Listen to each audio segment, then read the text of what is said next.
Hi ಎಲ್ಲರಿಗೂ ನಮಸ್ಕಾರ. Welcome to Jyothi's ನಳಪಾಕ.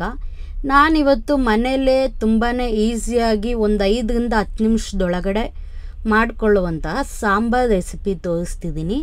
ಇದು ಬಂದು ಅನ್ನದ ಜೊತೆ ಹಾಗೆ ರಾಗಿ ಮುದ್ದೆ ಜೊತೆ ಒಳ್ಳೆ ಕಾಂಬಿನೇಷನ್ ಅಂತ ಹೇಳ್ಬೋದು. ನಾನಿವತ್ತು ಕಡಲೆಕಾಳು ಹುಳಿ ಸಾಂಬಾರು ಮಾಡ್ಕೊತಾ ಇದ್ದೀನಿ. ಸೊ ಇದರಲ್ಲಿ ನಿಮಗೆ ತುಂಬಾ ನ್ಯೂಟ್ರಿಯೆಂಟ್ಸ್ ಇರುತ್ತೆ, ಪ್ರೋಟೀನ್ ರಿಚ್ ಸಾಂಬಾರು ಅಂತಲೇ ಹೇಳ್ಬೋದು. ಸೊ ಯಾವ ರೀತಿ ಮಾಡ್ಕೊಳ್ಳೋದು, ಇದಕ್ಕೆ ಬೇಕಾಗಿರೋ ಇಂಗ್ರೀಡಿಯೆಂಟ್ಸ್ ನೋಡೋಣ ಬನ್ನಿ.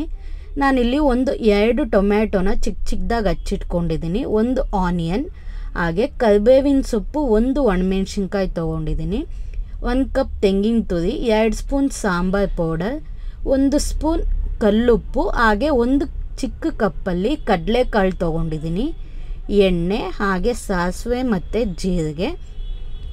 ಮೊದಲು ನಾನಿಲ್ಲಿ ಒಂದು ಮಿಕ್ಸಿ ಜಾರಿಗೆ 1 ಟೊಮ್ಯಾಟೊನ ಆ್ಯಡ್ ಮಾಡ್ಕೊತಾ ಇದ್ದೀನಿ. ಇದಕ್ಕೆ ತೆಂಗಿನಕಾಯಿ ತುರಿ, ನೀವು ಟೊಮ್ಯಾಟೊ ಮತ್ತು ತೆಂಗಿನಕಾಯಿ ತುರಿ ಜನ ಕ್ವಾಂಟಿಟಿ ನೋಡಿ ಮಾಡ್ಕೊಬೋದು. ನಾನು ಇದನ್ನು 1, 2 or 3 ಮೆಂಬರ್ಸ್ಗೆ ಮಾಡ್ಕೊತಾ ಇದ್ದೀನಿ.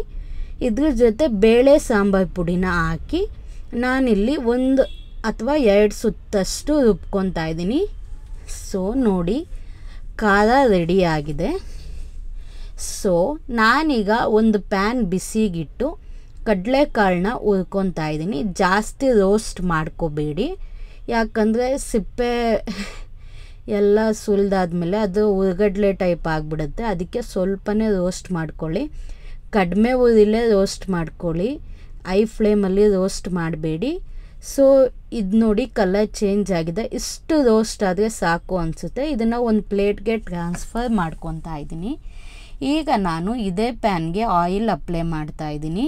ಸೊ ಒಂದು ಸ್ವಲ್ಪ ಆಯಿಲ್ ಅಪ್ಲೈ ಮಾಡಾದಮೇಲೆ ನಾನು ಇದಕ್ಕೆ ಸಾಸಿವೆ ಜೀರಿಗೆ ತೊಗೊಂಡಿದ್ನಲ್ವ, ಅದನ್ನು ಅಪ್ಲೈ ಮಾಡ್ಕೊತಾ ಇದ್ದೀನಿ. ಆ್ಯಕ್ಚುಲಿ ಕಾಲ ಚೆನ್ನ ಅಂತಾರೆ ಇದನ್ನು, ಆ ಬ್ಲ್ಯಾಕ್ ಚೆನ್ನ. ಇದರಲ್ಲಿ ತುಂಬಾ ಗುಡ್ ಸೋರ್ಸ್ ಆಫ್ ಪ್ರೋಟೀನ್ ಇದೆ ಅಂತಲೇ ಹೇಳ್ಬೋದು.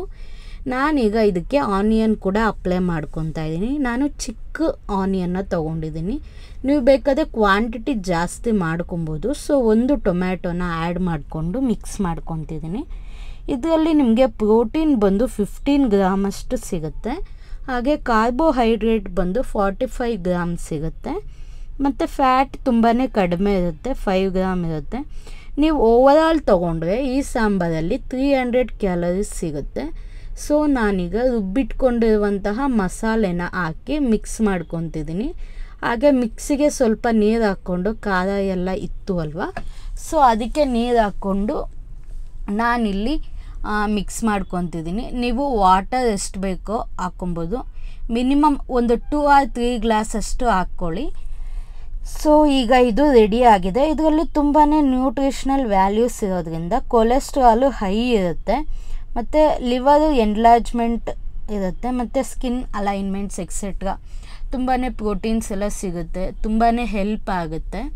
ಸೊ ಈಗ ಖಾರ ಎಲ್ಲ ಹಾಕ್ಕೊಂಡು ನೀರೆಲ್ಲ ಹಾಕ್ಕೊಂಡು ಮಿಕ್ಸ್ ಮಾಡಾದಮೇಲೆ 1-2 ಕುದಿ ಬರ್ತಿದೆ ಸಾಂಬಾರು. ನೋಡಿ, ಸಾಂಬಾರು ಕುದ್ದಿದ್ದಾದಮೇಲೆ ಚೆನ್ನಾಗಿ ಕುದೀತಿದೆ. ಲೋ ಫ್ಲೇಮಲ್ಲಿ ಇಟ್ಕೊಂಡೇ ಮಾಡ್ಕೊಳ್ಳಿ, ಇಲ್ಲ ಮೀಡಿಯಮ್ ಫ್ಲೇಮ್ ಇಟ್ಕೊಂಡು ಓಕೆ. ಐ ಫ್ಲೇಮ್ ಇಟ್ಕೊಂಡ್ರೆ ಉಕ್ಕೋಗೋ ಚಾನ್ಸಸ್ ಇರುತ್ತೆ. ಸೊ ನಾನೀಗ ಕಡಲೆಕಾಳನ್ನ ಹುರಿದಿಟ್ಕೊಂಡಿದ್ದೀನಲ್ವ, ಅದನ್ನು ಹಾಕ್ಕೊತಾ ಇದ್ದೀನಿ.